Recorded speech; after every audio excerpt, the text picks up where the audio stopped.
Hey everybody, this is Justin with Sillage Scents.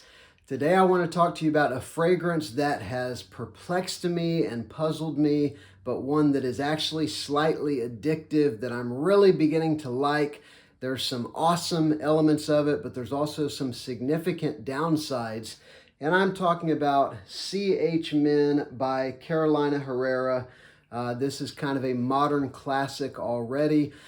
There's a lot of talk online about reformulations and performance issues, but there's also a lot of talk about how people just absolutely love this fragrance. And I've had a little bit of an interesting journey with this one. I've really been into leathery fragrances these past 3-4 months since it's begun to cool off enough to begin experimenting with them. And so I first got Armaf Exilus, which is a clone of this, which is supposed to be a pretty good clone. And I kind of hated it. I opened it up, I wore it a couple times, and I just thought, man, I can't stand this. The thing that was so puzzling is online, everyone talks about CH Men being a sweet leather fragrance, like a vanilla leather fragrance. And so I get Armaf Exilus, I try it on, and it's more of like a salty, woodsy, leathery fragrance with almost no sweetness. I ended up giving it away as a gift to somebody who really liked it, but I like sweet leather fragrances. So I gave that one away, and I went ahead and pulled the trigger. I got this one, I think, for about $50 or $55 for 100 mil on one of the discounters. And I sprayed it on and I thought, wow, this smells almost just like Armaf Exilus. The differences are minor, but this one is slightly more sweet.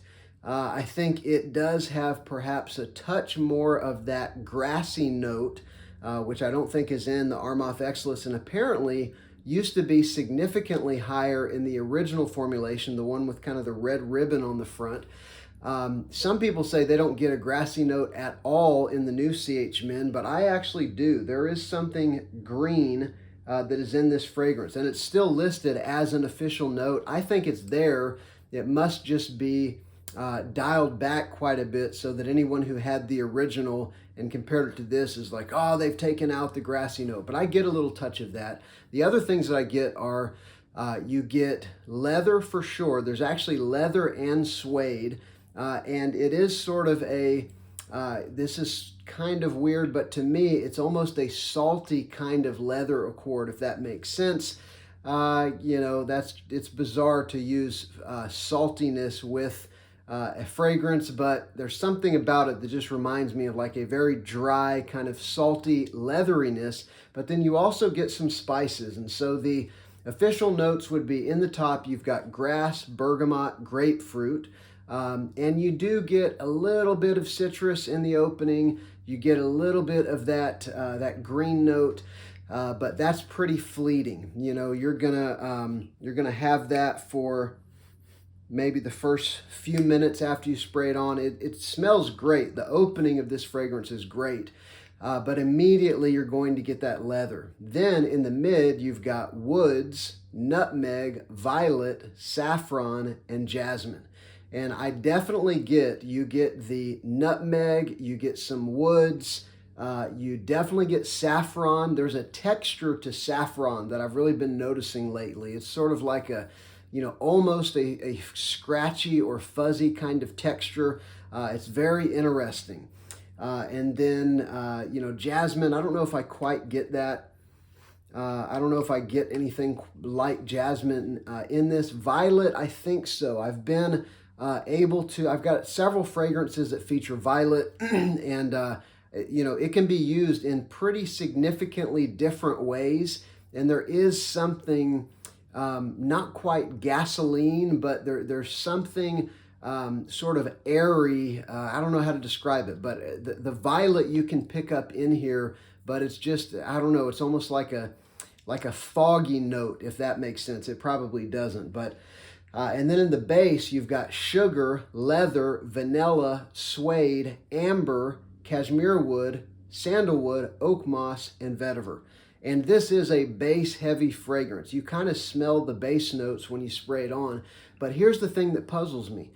If I were to just read those notes off, sugar, leather, vanilla, suede, amber, cashmere wood, sandalwood, oak moss, vetiver, I would think, man, this is going to be a sweet fragrance. I have a whole shelf of sweet fragrances over there, and then I have a shelf in the middle right here that are sort of, mid fragrances, kind of spring and fall fragrances. And to me, this is not really a sweet fragrance. It's got a little bit of sweetness. I wish it had a little bit more sweetness, maybe a little more of the vanilla or a little more of the amber or a little more of the sugar. I don't get hardly any of that. I don't know if it's just that my nose is broken by smelling so many sweet fragrances these last several months, but I don't get much sweetness. But the leather, suede, lightly sweet, saffron, slightly spicy fragrance of CH Men is something that I want to go back to over and over again. Maybe if I would have stuck with Armaf Exless, I would have found the same about that. But this one, I've worn it 4 or 5 times now, and every time I'm like, man, I'll just get whiffs of it every half hour or so and be like, what is that? Oh yeah, that's CH Men. I really like that. But the downside is performance. It's been said a lot all over the internet. It must be a skin chemistry thing, as I think it usually is with performance, but on me, I get like 4 or 5 hours out of this thing, and that is heartbreaking.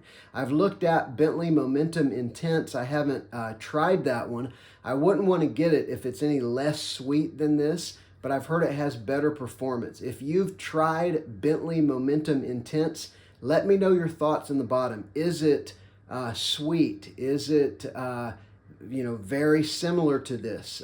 What are sort of the differences between the two? Because if it's at least as sweet as this and it's a 7 or 8 hour fragrance, then I'll probably pick it up. And who knows, maybe I'll keep CH Men, maybe I'll sell it. But CH Men, you've got a very leathery with leather and suede, spicy fragrance with saffron and nutmeg. You've got a little bit of sweetness in there with sugar, vanilla, and amber, but nowhere near as sweet as I would think it should be. But you've got just this addictive leather accord that for some reason, even though my initial several weeks with this DNA, I didn't like it, I've now begun to think, man, I want to wear this again and again. But the performance is the downside, no question. So CH Men in 2022, is it still relevant?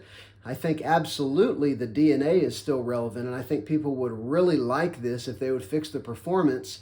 But it's one of those that I don't know that I regret buying it, but it's a bummer to pay $55 for something in 2022 where you can get so many thousands of fragrances at that price point or below.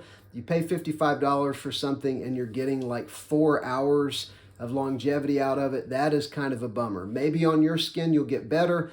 I have fragrances like Dolce & Gabbana, the One EDT. I get 7 or 8 hours out of that fragrance, and I know everybody else says that they get 3 or 4 hours out of it. So I'm sure it varies from person to person. It's a skin chemistry thing, but let me know your thoughts about CH Men. Let me know your thoughts about the Bentley cologne. And please subscribe to my channel. I'd really appreciate that. I've got a couple videos coming out every week, and I look forward to hearing from you in the chat and seeing you on the next one. Thanks.